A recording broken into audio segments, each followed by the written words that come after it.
દુઃખ હરણી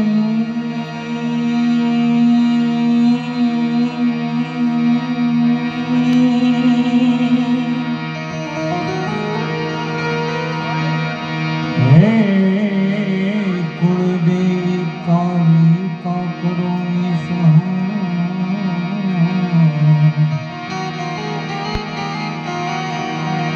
જાહેર જગમાં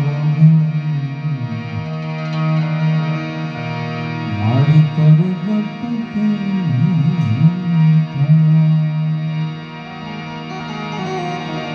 જાહેર જગમાં માતને જો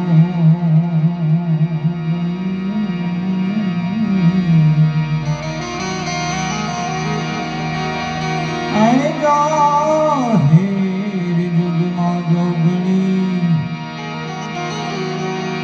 મારી પરગટ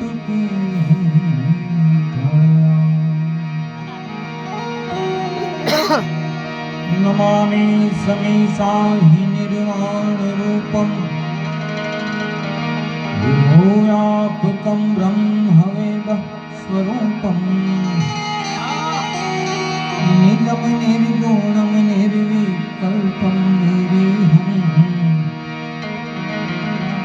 ચિરાકાશમોકાશયાહં ભજેહં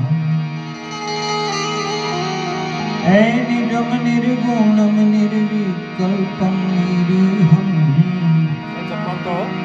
ચિરાકાશમોકાશયાહં ભજેહં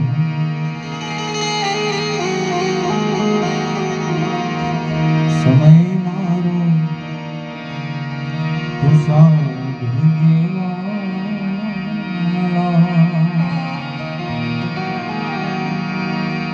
કરો હું તો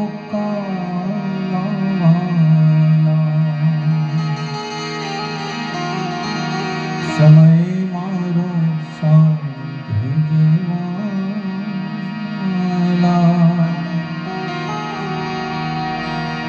કરો હું તો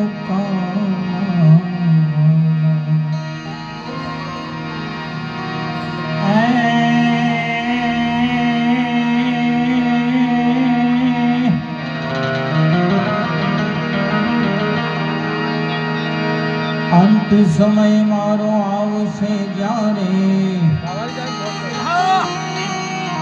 કે અંત સમય મારો આવશે જ્યારે મને દેહનું નહીં રહે ભાન સમય મારો સાધુ જેવા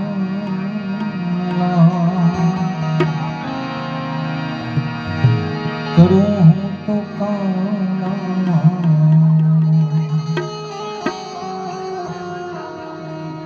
દુનિયાનો ગમે એવડો મોટો કરોડપતિ હોય,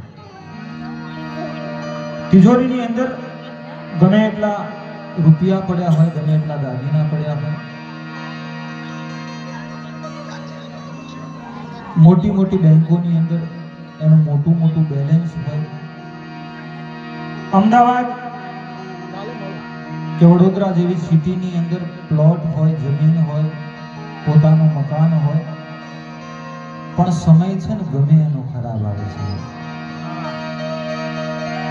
ગમે એવડો મોટો કરોડપતિ હોય, સમય રોડપતિનો ખરાબ આવે ને કરોડપતિનો ખરાબ આવે. समय समय बलवान है नहीं पुरुष बलवान, काबे अर्जुन लूटियो वहीं धनुष वहीं बाण. अरे अमुक बाबतो एवी છે એનો મૂલ્ય રૂપિયાથી ન ચૂકવી શકાય.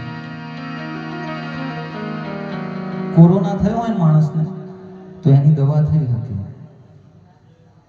કેન્સર થયું હોય કોઈને તો એની દવાઈ થઈ શકે, પણ મરણની કોઈ દવા ના થાય. દરેક બીમારીનો ઈલાજ થઈ શકે પણ મૃત્યુનો કોઈ ઈલાજ નથી. મૂછો મરડતા મહિતતી ગજબ હતા ગંભીર, સબળ એના શરીર અમે મહાણે જોયા મેકરણ, કચ્છની ધરતીનો દાદો મેકરણ લખો છે. ગીતા ગાય જ્ઞાન દીધું એ કૃષ્ણ તે કેવી કરી, કોઈ પરમાત્માનો અવતાર બનીને આવે, કદાચ પરમાત્માનો અંશ બની અને આ ધરતી ઉપર કોઈ અવતરે, ગીતા ગાય, જ્ઞાન દીધું, હે કૃષ્ણ તે કેવી કરી, પણ એ શામળિયાના શરીર અમે મહાણે જોયા નહીં કર્યા. મહાભારતના એ યુદ્ધનું જ્યારે મંડાણ થયું, સામસામી બે સેનાઓ આવીને ઊભી રહી ગઈ શિખરણી, અને પૌંડ્ર નામના શંખનો શંખનાદ થયો. ગદાવીરો અને ભાલાવીરોએ પોતપોતાના અસ્ત્ર અને શસ્ત્ર લઈ સજ્જ થયા. તીર જે છે એ કમાનમાંથી છૂટવાની તૈયારીમાં હતું, તલવારો મ્યાનમાંથી ખેંચાઈ ગઈ હતી. અને બરાબર એ સમયે જ્યારે યુદ્ધના પડઘમ વાગતા હતા, બરાબર એ સમયે અર્જુન જે છે, અર્જુન એક વિષાદમય પરિસ્થિતિની અંદર ચાલ્યો જાય. અર્જુન શોકગ્રસ્ત થાય, વિષાદગ્રસ્ત થાય, અને વિષાદ પામેલો અર્જુન એ પરમાત્મા કૃષ્ણને કહે છે, હે કેશવ, હે કૃષ્ણ, તમે જુઓ તો ખરા કે મારી સામે આવીને આ કોણ ઊભા છે? આજે મારી સામે આવીને ઊભા છે ને, એમાંથી કોઈક મારા કાકા છે, એમાંથી કોઈક મારા મામા છે, એમાંથી કોઈક મારા દાદા છે, આ બધા મારા પિતરાઈ ભાઈઓ છે. અને કૃષ્ણ, આમાંથી હું કોની સામે યુદ્ધ કરું? આમાંથી હું કોની સામે લડું? કારણ કે આ લોકોની ભેળો હું જીવન જીવ્યો છું, આ લોકોની ભેળો તો આનંદ કર્યો છે.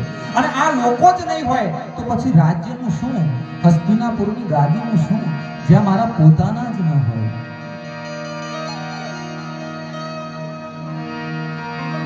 અર્જુન વિષાદ યોગની અંદર અર્જુન કૃષ્ણને કહે છે કે આ લોકોની સામે કેવી રીતે યુદ્ધ કરું. અને ત્યારે અર્જુનને સમજાવતા ભગવાન કૃષ્ણ જ્યારે અર્જુનને સમજાવે છે, ત્યાંથી ભગવત ગીતાનો 3ય અધ્યાય એટલે સાંખ્ય યોગ, અને સાંખ્ય યોગ નામના એ બીજા અધ્યાયની ત્યાંથી શરૂઆત થાય છે. અને સાંખ્ય યોગની અંદર કૃષ્ણ અર્જુનને કહે છે કે અર્જુન, જે સ્વાર્થ માટે લડે ને એને ક્ષત્રિય ન કહેવાય. આજે આ ગાંધી પરિવાર અહીંયા ઉપસ્થિત છે, ગુરુ બ્રહ્મ સમાજ મારી નજર સમક્ષ ઉપસ્થિત છે. અને આ સમાજની વચ્ચે વાતો કરવાની ઈચ્છા એટલા માટે થાય, આ સમાજની વચ્ચે બોલવાની ઈચ્છા, ગાવાની ઈચ્છા એટલા માટે થાય કારણ કે આ સમાજ જે છે ભજનનો સમાજ છે. આ સુર શબ્દ એનો પારખું સમાજ છે સાહેબ. આ સમાજ જેવો તેવો સમાજ નહીં, સાધુ પુરુષોને જન્મ આપે, જે સંતોને જન્મ આપે, દાદા ત્રિકમ હોય, તેજાનંદ સ્વામી હોય, મૂળહંસ સાહેબ હોય,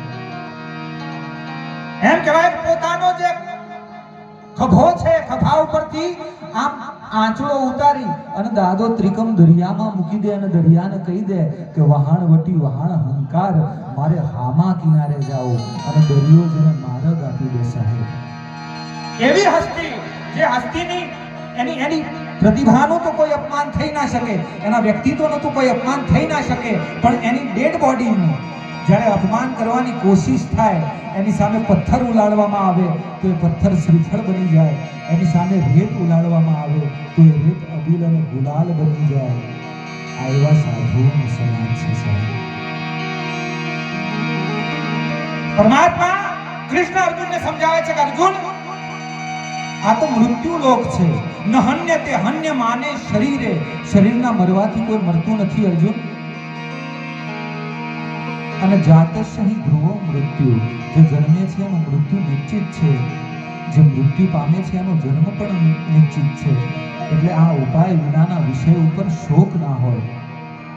પણ મારે જે વાત કરવી છે, મૂળ મારે એ વાત કરવી છે કે રણ મેદાનમાં ઊભો રણભૂમિની અંદર ઊભો કોઈ કૃષ્ણ આપણને એમ કહી શકે કે આ ઉપાય વિનાના વિષય ઉપર કોઈ શોક ના હોય, પણ આપણે જે મલકની અંદર જીવીએ છીએ, આપણે જે જગતની અંદર, એ તો પરબ્રહ્મ પરમાત્મા છે, એ તો ઉપલબ્ધ પુરુષ છે, એ તો જાણકાર વ્યક્તિ છે, કહી શકે.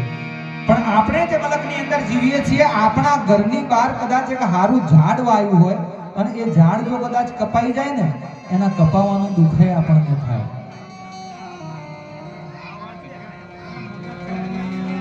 મહેસાણાથી અમદાવાદ આપણે જવું હોય અને બસની અંદર આપણે બેઠા હોઈએ, અમદાવાદની ટિકિટ ખરીદી હોય, બાજુમાં કોઈ હારો ભાઈ આવી અને બેસે, કોઈ હારી બેન આવી અને બેસે, એની સાથે 2-5 મિનિટનો સંબંધ થાય, વાતચીતનો સંબંધ થાય, થોડોક ઓળખાણ, થોડોક પરિચય થાય,